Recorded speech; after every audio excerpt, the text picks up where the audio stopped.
പ്രിയ സജ്ജനങ്ങളെ, എല്ലാവർക്കും നമസ്കാരം. സത്സംഗവേദിയിലേക്ക് ഒരിക്കൽ കൂടി സ്വാഗതം. ഇന്ന് നമ്മൾ സനാതനധർമ്മം എന്ന വിഷയത്തെ പറ്റിയാണ് പറയുന്നത്.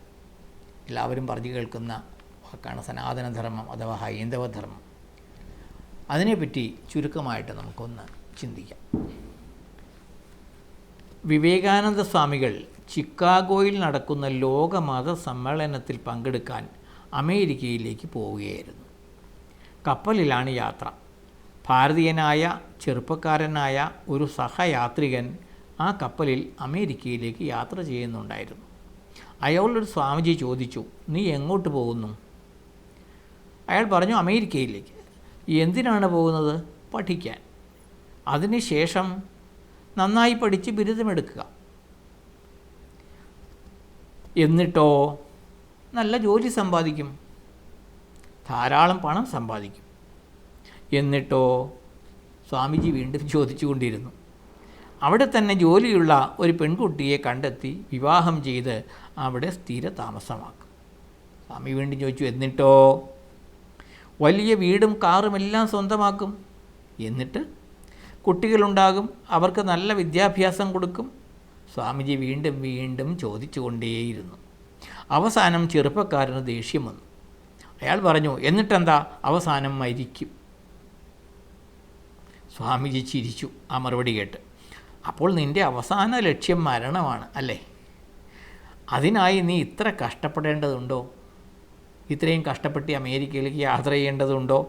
മരിക്കാനാണെങ്കിൽ ഇപ്പോൾ തന്നെ ഈ കപ്പലിൽ നിന്ന് കടലിലേക്ക് ചാടിയാൽ പോരെ? നിൻ്റെ അവസാനത്തെ ലക്ഷ്യം ഇതെല്ലാം കഷ്ടപ്പെട്ടതിന് ശേഷം മരിക്കാനാണെങ്കിൽ നിനക്ക് ഇപ്പോൾ തന്നെ മരിച്ചുകൂടെ? വെറുതെ എന്തിനാണ് കഷ്ടപ്പെടുന്നതെന്ന് സ്വാമി ചോദിച്ചു. നാം നമ്മോടും ഈ ചോദ്യങ്ങൾ ചോദിക്കുക. അതിന് യുക്തമായ ഒരു ഉത്തരം ലഭിക്കാത്തതാണ് നമ്മുടെ ഗതികേട്. നമ്മൾ എന്തിന് ജീവിക്കുന്നു? അതാണ്. എന്നാൽ ഭാരത സംസ്കൃതി ഈ ചോദ്യത്തിന് വ്യക്തമായ ഉത്തരം തന്നിട്ടുണ്ട്. മരിക്കാനല്ല നമ്മൾ ജനിക്കുന്നത്, ജീവിക്കുവാനാണ്. മരിക്കാതെ ഇരിക്കുവാനാണ് ജനിക്കുന്നത്. അതായത് ഈ ജനന മരണ ചക്രത്തിൽ നിന്നും പുറത്ത് കടക്കുവാനാണ് നമ്മൾ ഈ ജന്മം എടുത്തിരിക്കുന്നത്. അപ്പോൾ മരിക്കുവാനല്ല, ആത്യന്തിക മരണമല്ല. മരിക്കാതിരിക്കുവാനും ജനിക്കാതിരിക്കുവാനും ആണ് നമ്മൾ ജനിക്കുന്നത്. അങ്ങനെ ആ സത്യം ലോകത്തെ പഠിപ്പിച്ച ഒരേ ഒരു തത്വശാസ്ത്രത്തിൻ്റെ അവകാശികളാണ് നമ്മൾ. വേറൊരു തത്വശാസ്ത്രവും ഇത്ര വ്യക്തമായി പറഞ്ഞിട്ടില്ല. ആ തത്വശാസ്ത്രമാണ് സനാതനധർമ്മം. ഒരിക്കൽ തീർത്ഥവാദ സ്വാമികൾ ചട്ടമ്പി സ്വാമികളെ കാണാൻ ചെല്ലുന്ന സന്ദർഭമുണ്ടായി. ചട്ടമ്പി സ്വാമികൾക്ക് വിഷവൈദ്യം നന്നായിട്ടറിയാം. അത് പഠിക്കാനാണ് ചെല്ലുന്നത്. എന്നാൽ തൻ്റെ മുന്നിൽ വന്ന ആ യുവാവിൻ്റെ യോഗ്യത സ്വാമികൾ ഒറ്റ നോട്ടത്തിൽ തിരിച്ചറിഞ്ഞു. അദ്ദേഹം പറഞ്ഞു, നിന്നെ ഞാൻ വിഷവൈദ്യമല്ല പഠിപ്പിക്കാൻ പോകുന്നത്, മനുഷ്യൻ്റെ ഉള്ളിലുള്ള വിഷത്തെ പുറത്തെടുക്കുന്ന കല നിനക്ക് ഞാൻ പഠിപ്പിച്ചു തരാം എന്ന് ചട്ടമ്പി സ്വാമികൾ പറഞ്ഞു. ആ കല ലോകത്തിന് പഠിപ്പിച്ചു കൊടുത്ത തത്വശാസ്ത്രമാണ് സനാതനധർമ്മം. ഭഗവാൻ കൃഷ്ണൻ ഗീതയിൽ അർജുനനോട് പറയുന്നുണ്ട്, അർജുന, നിൻ്റെ ശത്രു വെളിയിലല്ല, നിൻ്റെ ഉള്ളിൽ തന്നെയാണ്. കാമക്രോധ ലോഭ മോഹ മതമാത്സര്യങ്ങളാകുന്ന ശത്രുക്കൾ. ആ ശത്രുക്കളോടാണ് നീ പോരാടേണ്ടത്. ആ ശത്രുക്കളോടെയാണ് വേരോടെ പിഴുതു കളയേണ്ടത്. ഈ തത്വം ലോകത്തിന് നൽകിയ തത്വശാസ്ത്രമാണ് നമ്മുടെ സനാതനധർമ്മം. ശ്രീനാരായണ ഗുരുദേവൻ വർക്കലയിലെ ഒരു ആശ്രമത്തിൽ ഒരു മാവിൻ ചുവട്ടിലിരിക്കുന്ന സന്ദർഭം. അവിടെ ഒരു ഫോട്ടോഗ്രാഫർ വന്നു. ഗുരുദേവൻ്റെ ഒരു ചിത്രം എടുത്തോട്ടെ എന്ന് ചോദിച്ചു. ഗുരു തിരിച്ചു ചോദിച്ചു, ഈ മാവിൻ്റെ കൊമ്പിൽ മാമ്പഴമുണ്ടോ? ഉണ്ട്. അതിൻ്റെ ഒരു പടമെടുക്കാമോ? എടുക്കാം. അടുത്ത ചോദ്യം, അതിൻ്റെ രസപ്പടമെടുക്കാമോ? മാമ്പഴത്തെ മാമ്പഴമാക്കുന്ന ആ സത്തയുടെ അഥവാ രസത്തിൻ്റെ ചിത്രം നിനക്ക് എടുക്കാമോ എന്നാണ് അദ്ദേഹം ചോദിച്ചത്. മാമ്പഴത്തിൻ്റെ ബാഹ്യമായ ചിത്രം നിനക്ക് ഫോട്ടോ എടുക്കാം, എന്നാൽ അതിൻ്റെ രസം, മാമ്പഴത്തെ മാമ്പഴമാക്കുന്ന രസമുണ്ടല്ലോ, ആ സത്ത, അതിൻ്റെ ചിത്രം നിനക്കെടുക്കാമോ എന്നാണ് ഗുരുദേവൻ ചോദിച്ചത്. എന്ന് പറഞ്ഞതുപോലെ നിനക്ക് എൻ്റെ ചിത്രം എടുക്കാൻ കഴിയില്ല എന്നാണ് ഗുരുദേവൻ അതോട് പറഞ്ഞു വച്ചത്. നിനക്ക് എൻ്റെ ചിത്രം എടുക്കാൻ കഴിയില്ല, പിന്നെയോ ഈ ശരീരത്തിൻ്റെ ചിത്രം നിനക്കെടുക്കാൻ സാധിക്കും. യഥാർത്ഥ ഞാൻ ഈ ശരീരമല്ല എന്നാണ് അദ്ദേഹം പറയുന്നത്. അതിലൂടെ എൻ്റെ ശരീരത്തിൻ്റെ ചിത്രം നിനക്കെടുക്കാം, നീ എടുത്തോ. എൻ്റെ ചിത്രം, യഥാർത്ഥ ഞാൻ എന്ന എൻ്റെ ചിത്രം നിനക്കെടുക്കാൻ സാധിക്കില്ല. ആ ആന്തരിക സത്തയെ, ഉണ്മയെ മനസ്സിലാക്കി തന്ന തത്വശാസ്ത്രമാണ് സനാതനധർമ്മം. ആ തത്വത്തെ മനസ്സിലാക്കി തന്ന മഹാഗുരു പിറന്ന നാടാണ് ഇത്. ഗുരുദേവൻ പിറന്ന നാടാണ് നമ്മുടെ നാട്. കാലാകാലങ്ങളിൽ വന്ന ഗുരു പരമ്പരകൾ നമ്മെ പഠിപ്പിക്കാൻ ശ്രമിച്ചതും ഈ തത്വമാണ്. എന്നിട്ട് നമ്മൾ എന്ത് പഠിച്ചു എന്ന് നമ്മൾ സ്വയം വിലയിരുത്തേണ്ടതാണ്. കേവലം 5.5 വയസ്സിൽ പ്രാഥമിക വിദ്യാഭ്യാസം പൂർത്തിയാക്കി തൻ്റെ അമ്മയോട് യാത്ര പറഞ്ഞ് നർമ്മദയുടെ തീരത്തുകൂടി നടന്ന് 16-ാം വയസ്സിൽ സകല വേദങ്ങളും ഹൃദിസ്ഥമാക്കി അതിന് തൻ്റേതായ ഭാഷ്യമെഴുതി അടുത്ത 16 വർഷം കൊണ്ട് ഭാരതം മുഴുവനും സഞ്ചരിച്ച് അന്നു നിലവിലിരുന്ന പല മതവിശ്വാസങ്ങളുടെയും ആചാര്യന്മാരുമായി സംവാദം നടത്തി അവരുടെ വാദമുഖങ്ങളെ ഖണ്ഡിച്ച് അവരെ തിരുത്തി ഏകം അദ്വിതീയം ബ്രഹ്മ എന്ന തത്വത്തിലേക്ക് നയിച്ച് തൻ്റെ അദ്വൈത സിദ്ധാന്തം ലോകത്തിന് നൽകിയ ജഗദ്ഗുരു പിറന്ന നാടാണ് നമ്മുടെ നാട്. ഇവിടെ ഉരുത്തിരിഞ്ഞ ഈ സംസ്കാരമാണ് സനാതനധർമ്മം. നമ്മുടെ പൈതൃകം എത്ര മഹത്തരം എന്ന തൻ്റെ ലേഖനത്തിൽ പ്രൊഫസർ MP പോൾ എഴുതിയ ഒരു വാചകം ഇപ്രകാരമാണ്: ശങ്കരനെ പെറ്റ കേരളം ഇന്ന് പിച്ചച്ചട്ടിയുമായി നിൽക്കുന്നു. അദ്ദേഹത്തിൻ്റെ ലേഖനത്തിലുള്ളൊരു വാചകമാണ്.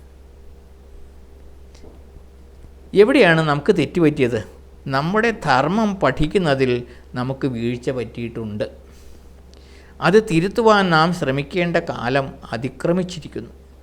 വരുന്ന തലമുറയ്ക്കെങ്കിലും അത് ലഭ്യമാക്കാൻ ശ്രമിക്കേണ്ടതുണ്ട്.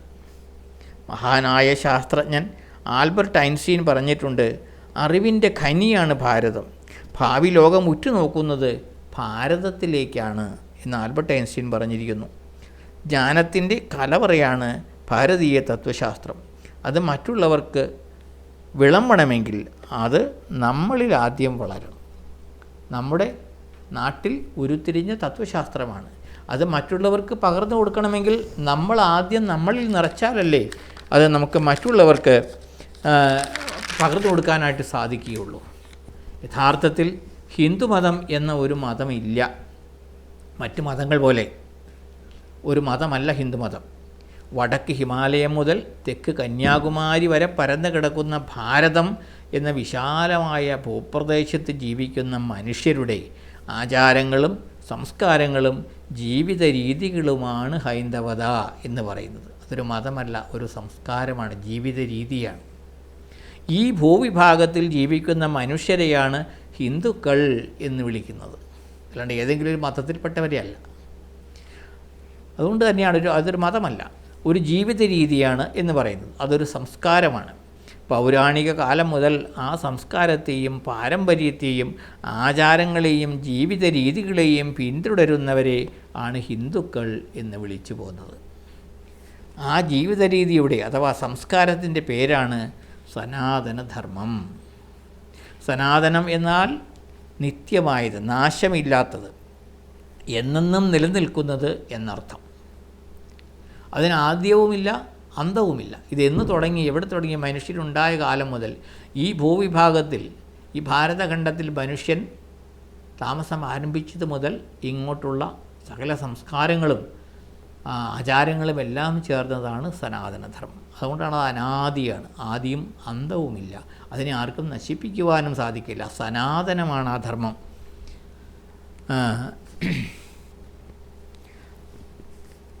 ധർമ്മം എന്ന സംസ്കൃത പദത്തിന് കൃത്യമായ അർത്ഥം പറയുക സാധ്യമല്ല. എങ്കിലും ഉത്കൃഷ്ടമായ കർമ്മം എന്ന് വേണമെങ്കിൽ നമുക്ക് പറയാം. ഉചിതമായ സമയത്ത് ഉചിതമായ രീതിയിൽ നിർവഹിക്കുന്ന ഉചിതമായ കർമ്മത്തെയാണ് ധർമ്മം എന്ന വാക്കുകൊണ്ട് ഉദ്ദേശിക്കുന്നത്. അതിന് കൃത്യമായ ഒരു ഇംഗ്ലീഷ് ട്രാൻസ്ലേഷൻ നമുക്ക് സാധ്യമല്ല. സനാതനധർമ്മം എന്നത് കേവലമായ വിശ്വാസ പ്രമാണങ്ങളോ ആരാധനാ സമ്പ്രദായങ്ങളോ മാത്രമല്ല, മനുഷ്യജീവിതത്തിൻ്റെ സമസ്ത മേഖലകളെയും സ്പർശിക്കുന്ന സമഗ്രമായ ഒരു ജീവിത വീക്ഷണമാണ്, സങ്കല്പമാണ് സനാതനധർമ്മം.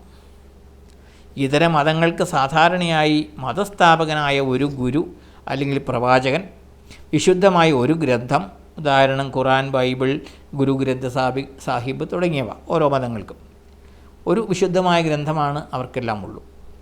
ഇവ മാത്രമാണ് ഉള്ളത്. എന്നാൽ അതിൽ നിന്ന് വ്യത്യസ്തമായി അനേകം ഗുരുക്കന്മാരാലും ഋഷി പരമ്പരകളാലും വിശുദ്ധ ഗ്രന്ഥങ്ങളാലും സമ്പന്നമാണ് സനാതനധർമ്മം. ഒരിക്കൽ ചിന്മയാനന്ദ സ്വാമിയോട് ഒരാൾ ചോദിച്ചു, നിങ്ങളുടെ മതത്തിൻ്റെ സ്ഥാപകൻ ആരാണ്? നിങ്ങളുടെ വിശുദ്ധ ഗ്രന്ഥം ഏതാണ്? സ്വാമികൾ മറുപടി പറഞ്ഞു, ഞങ്ങൾക്കൊരു ഗുരു അല്ല ഉള്ളത്, ആയിരക്കണക്കിന് ഋഷി പരമ്പരകളാണ് ഞങ്ങൾക്കുള്ളത്. ഒരു വിശുദ്ധ ഗ്രന്ഥം മാത്രമല്ല ഞങ്ങൾക്കുള്ളത്, ഒരു ഗ്രന്ഥശാലയിൽ കൊള്ളുന്ന അത്ര ഗ്രന്ഥങ്ങളുണ്ട്. അത്ര വിജ്ഞാന സമ്പന്നമാണ് സനാതനധർമ്മം. എങ്കിലും സനാതനധർമ്മത്തിൻ്റെ ഏറ്റവും കാതലായ ഗ്രന്ഥങ്ങൾ ഏതെന്ന് ചോദിച്ചാൽ അത് 4 വേദങ്ങളാണ്. ഇത് നമ്മിൽ പലർക്കും അറിയില്ല എന്നതാണ് സത്യം. ഋഗ്വേദം, യജുർവേദം, സാമവേദം, അഥർവവേദം ഇവയാണ് 4 വേദങ്ങൾ. പരാശര മഹർഷിയുടെയും മുക്കുവ സ്ത്രീയായ സത്യവതിയുടെയും, മത്സ്യഗന്ധി എന്നായിരുന്നു അവളുടെ ആദ്യത്തെ പേര്, സത്യവതിയുടെയും പുത്രനായ കൃഷ്ണദ്വൈവായനൻ എന്ന മഹർഷിയാണ് കേവലം ശ്രുതികളിൽ മാത്രമായി ചിതറിക്കിടന്നിരുന്ന വേദതത്വങ്ങളെ ക്രോഡീകരിച്ച് 4 വേദങ്ങളായി വ്യസിച്ചത്. അതിനാൽ അദ്ദേഹം വേദവ്യാസൻ എന്ന പേരിൽ പിന്നീട് അറിയപ്പെട്ടു. അതാണ് വേദവ്യാസൻ. വേദങ്ങൾ സനാതനധർമ്മത്തിൻ്റെ അടിസ്ഥാന പ്രമാണങ്ങളാണെങ്കിലും അവ മാത്രമല്ല നമ്മുടെ ധർമ്മഗ്രന്ഥങ്ങൾ. 4 വേദങ്ങൾ, 4 ഉപവേദങ്ങൾ, 6 വേദാംഗങ്ങൾ, 4 ഉപവേദാംഗങ്ങൾ, 10 ഉപനിഷത്തുകൾ, 18 പുരാണങ്ങൾ, 2 ഇതിഹാസങ്ങൾ തുടങ്ങി അതിബൃഹത്തും സമ്പന്നവുമായ വിജ്ഞാന ഭണ്ഡാകാരമാണ് സനാതനധർമ്മത്തിനുള്ളത്. ഋഷി പരമ്പരകൾ ഉന്നതമായ യോഗാവസ്ഥയിൽ ശ്രുതികളിലൂടെ അറിഞ്ഞ ശാശ്വതമായ പ്രപഞ്ച സത്യങ്ങളാണ് വേദങ്ങൾ. ശ്രുതികളിലൂടെയാണത് അവർക്ക് ലഭ്യമായത്.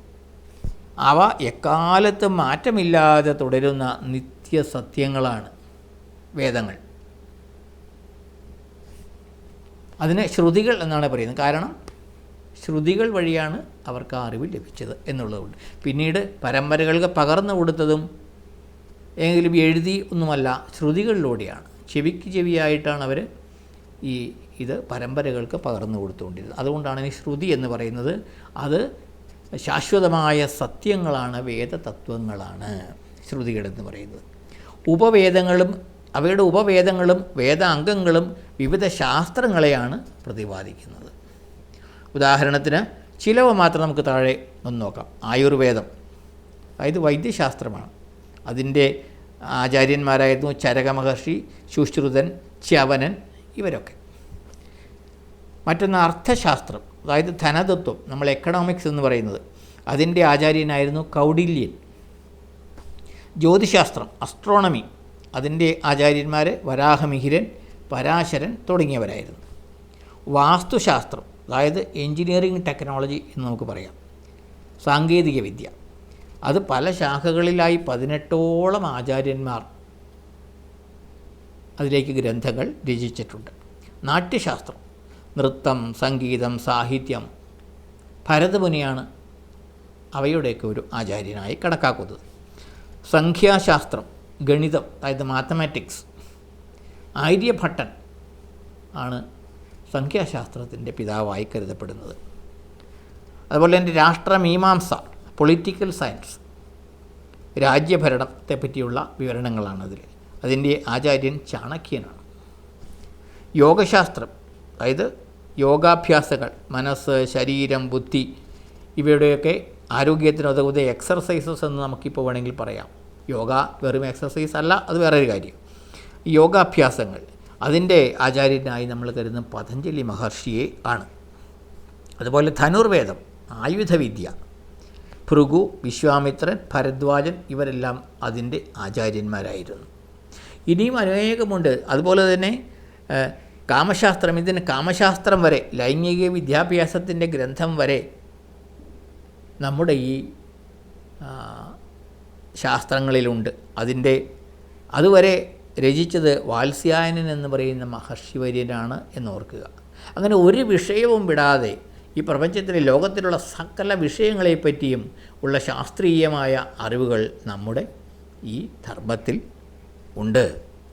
വേദങ്ങളുടെ ജ്ഞാനകാണ്ഡങ്ങളാണ് അഥവാ വ്യാഖ്യാനങ്ങളാണ് ഉപനിഷത്തുകൾ എന്ന് പറയുന്നത്. 1008 ഉണ്ടായിരുന്ന ഉപനിഷത്തുകൾ കാലക്രമേണ 108 ചുരുങ്ങി. പിന്നീട് ശങ്കരാചാര്യരുടെ കാലത്ത് അവ 10 ക്രോഡീകരിച്ചു. അങ്ങനെ 10 ഉപനിഷത്തുകളാണ് ഇപ്പോൾ നമുക്കുള്ളത്. അവ ഇപ്രകാരമാണ്: ഈശാവാസ്യം, കേനം, കഠം, പ്രശ്നം, മുണ്ടകം, മാണ്ഡൂക്യം, തൈത്തിരീയം, ഐതരേയം, ഛാന്തോഗ്യം, ബൃഹദാരണ്യകം. ഇങ്ങനെയാണ് 10 ഉപനിഷത്തുകൾ നമുക്കുള്ളത്. ജീവാത്മാ പരമാത്മാ ബന്ധം, ബ്രഹ്മരഹസ്യം, പ്രപഞ്ചരഹസ്യം, ജന്മരഹസ്യം, പുനർജന്മം, കർമ്മഫലം, മുക്തി, മോക്ഷം തുടങ്ങിയ അതിഗഹനമായ ആത്മീയ തത്വങ്ങളാണ് ഉപനിഷത്തുകളിൽ വിവരിക്കുന്നത്. വേദതത്വങ്ങൾ സാങ്കല്പികവും അർത്ഥസത്യവുമായ കഥകളിലൂടെ ലളിതമായി പകർന്നു നൽകുന്നവയാണ് പുരാണങ്ങൾ. ഉദാഹരണം ഭാഗവത പുരാണം, മത്സ്യപുരാണം, വിഷ്ണു പുരാണം, ഗരുഡ പുരാണം തുടങ്ങി അങ്ങനെ 18 പുരാണങ്ങളുണ്ട്. അവ കഥകളാണ്. അതിൽ കുറച്ച് അർത്ഥസത്യങ്ങളുണ്ട്, കുറച്ച് തത്വങ്ങളുണ്ട്, അതിൻ്റെ ഇടയിലൂടെ കുറച്ച് സങ്കല്പങ്ങളുണ്ട്. അതിലൂടെ ഈ വേദതത്വങ്ങൾ മനുഷ്യർക്ക് മനസ്സിലാക്കി കൊടുക്കുന്നതിനാണ് പുരാണ കഥകൾ. ഇതിഹാസം എന്നാൽ ഇതി ഇഹ സം, ഇവിടെ ഇപ്രകാരം സംഭവിച്ചു എന്ന് പറഞ്ഞാൽ സംഭവ കഥയാണത്. വെറും കഥയല്ല, സംഭവ കഥയാണ്. ചരിത്ര നോവൽ എന്നൊക്കെ നമ്മൾ പറയുന്ന പോലെ ചരിത്രം തന്നെയാണ് ഇതിഹാസങ്ങൾ എന്ന് പറയുന്നത്. നടന്ന സംഭവങ്ങളാണ് അവയിൽ വിവരിക്കുന്നത്. 2 ഇതിഹാസങ്ങളാണ് നമുക്കുള്ളത്: രാമായണം, മഹാഭാരതം. ഇവ യഥാർത്ഥ ചരിത്രം തന്നെയാണ്. ഈ സംഭവകഥകളിലൂടെ ധാർമ്മികത, സദാചാരം, ജീവിത മൂല്യങ്ങൾ, ആത്മീയ തത്വങ്ങൾ ഇവയെല്ലാം നമ്മുടെ ആചാര്യന്മാർ നമുക്ക് പറഞ്ഞു തന്നു. അങ്ങനെ അതിബൃഹത്തും സമ്പന്നവും യുക്തിഭദ്രവുമായ സംസ്കൃതിയാണ്, വിജ്ഞാന സമുദ്രമാണ് സനാതനധർമ്മം എന്ന് നമ്മൾ മനസ്സിലാക്കുക. ഒരു ജീവിതകാലം കൊണ്ടൊന്നും പഠിച്ചു തീർക്കാവുന്നതല്ല സനാതനധർമ്മത്തിലെ ഈ വിജ്ഞാന ഭണ്ഡാകാരങ്ങൾ. അതിൻ്റെയൊക്കെ വളരെ ഒരു അംശം മാത്രമേ നമുക്ക് പഠിക്കാൻ സാധിക്കുകയുള്ളൂ. അതുകൊണ്ട് അതിനെ അറിയുക. ഇങ്ങനെയൊക്കെയുള്ള ഈ സമ്പന്നതയിൽ വർത്തിക്കുന്ന ഒരു സംസ്കാരമാണ് സനാതനധർമ്മം എന്നുള്ളത് നമ്മൾ മനസ്സിലാക്കുക. കുറച്ചെങ്കിലുമൊക്കെ പഠിക്കാൻ ശ്രമിക്കുക.